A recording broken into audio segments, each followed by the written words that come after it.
Welcome to this Saturday travel and history tip, and this will be part 3 on the Bosque Redondo Fort Sumner series. I'll start with this sign. Helene Hack Allen, philanthropist, civic leader, businesswoman. Helene moved to Fort Sumner at age 21 and married a homesteader. They ran theaters, a mortuary, and a farm at the site of the old Fort Sumner headquarters and the military graveyard where Billy the Kid is buried. She won legal battles to keep him interred there. The site is now home to the Fort Sumner State Monument and the Bosque Redondo Memorial Museum. William Billy the Kid Bonney. Original name, William Henry Mccarty. He was born November 23, 1860 in New York, Manhattan. He died on July 14, 1881 at the age of 20 at Fort Sumner, Tobacco County, New Mexico. He is buried at Old Fort Sumner Cemetery. While walking along at the Bosque Redondo Memorial, Fort Sumner State Monument, we came across this marker. Henry Mccarty, alias William H. Bonney, alias Billy the Kid, died here, killed by Sheriff Pat Garrett,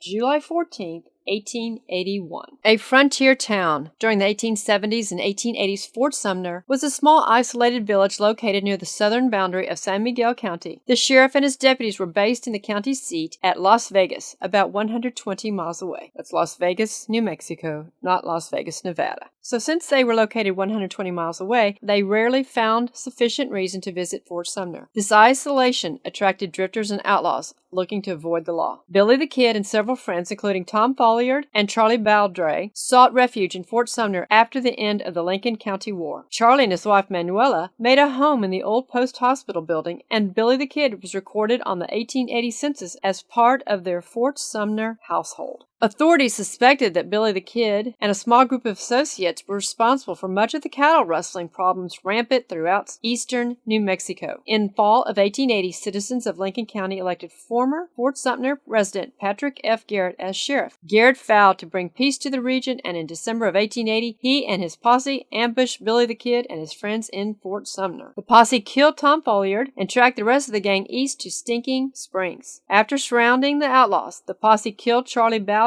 and captured Billy the Kid and his gang. A jury found Billy the Kid guilty of the 1878 murder of Sheriff William Brady. Judge Warren Bristol sentenced him to be hanged. While awaiting execution in Lincoln, Billy escaped one last time and fled back to Fort Sumner. Lincoln State Monument is one of the state's 6 monuments. It is located in Lincoln, New Mexico, and it's a small settlement in mountainous south-central New Mexico, and it looks much as it did during the Lincoln County War of 1878 to 1888, when its single street was peopled with characters like Billy the Kid. And if you want to learn more about Billy the Kid, you will want to visit Lincoln State Monument. Back to Fort Sumner. Unaware of the posse's presence in town, Billy walked into the bedroom of his friend Pete Maxwell, where Pat Garrett happened to be as well. Garrett shot and killed Billy on the spot, and community members buried him in the former military cemetery in Fort Sumner. By the early 20th century, many of the residents of Fort Sumner had moved to other parts of the territory. A series of floods along the Pecos River destroyed many of the original fort buildings and village. In 1906, the remaining citizens decided to move their community north to the present-day location of Fort Sumner in order to be closer to the railroad line. Billy the Kid is by far the most famous participant of the Lincoln County War. Bonney survived the bloody frontier conflict, but was wanted by the law for the 1878 murder of Lincoln County Sheriff William Brady. While living in Fort Sumner, Billy the Kid took on odd jobs and continued to make a name for himself. In January of 1880, Billy shot and killed a man named Joe Grant in a Fort Sumner saloon. Around this same time, Billy stood for the only known photograph of him to exist. The collodium tintype was taken by a traveling photographer outside of Beaver Smith's Saloon in Fort Sumner. Outside this Old West museum, we found these amazing paintings. Henry Mccarty is better known by his aliases William Billy the Kid Bonney. His family moved to the New Mexico Territory in 1873. Bonney was charged with numerous thefts and involved in 9 murders during his brief life. And here is the post cemetery at Fort Sumner. It's located a quarter of a mile from the entrance of the Fort Sumner Historic Site, Bosque Redondo Memorial. Billy the Kid's tombstone was stolen in 1951. Its location was a mystery for 26 years, until 1976, when it was recovered in Granbury, Texas, by Joe Bolin. The tombstone was stolen again on February 8, 1981, and recovered 4 days later in Huntington Beach, California. Governor Bruce King arranged for a Tobacco County sheriff, Big Jim McBride,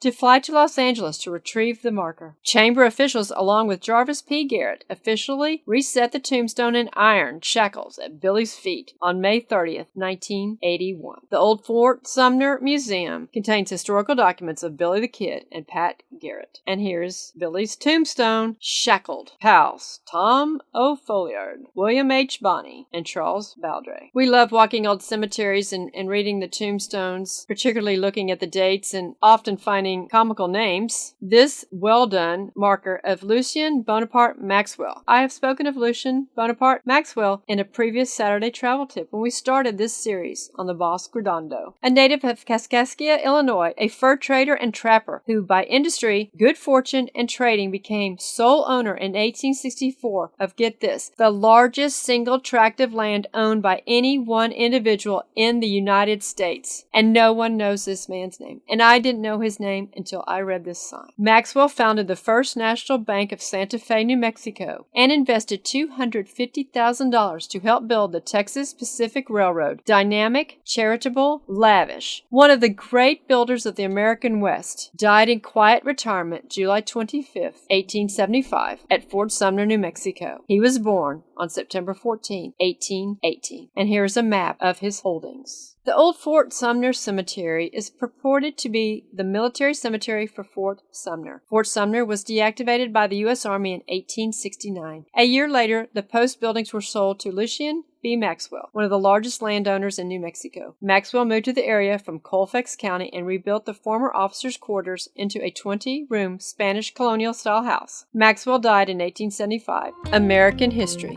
Learn it. Love it. Appreciate it. Thank you.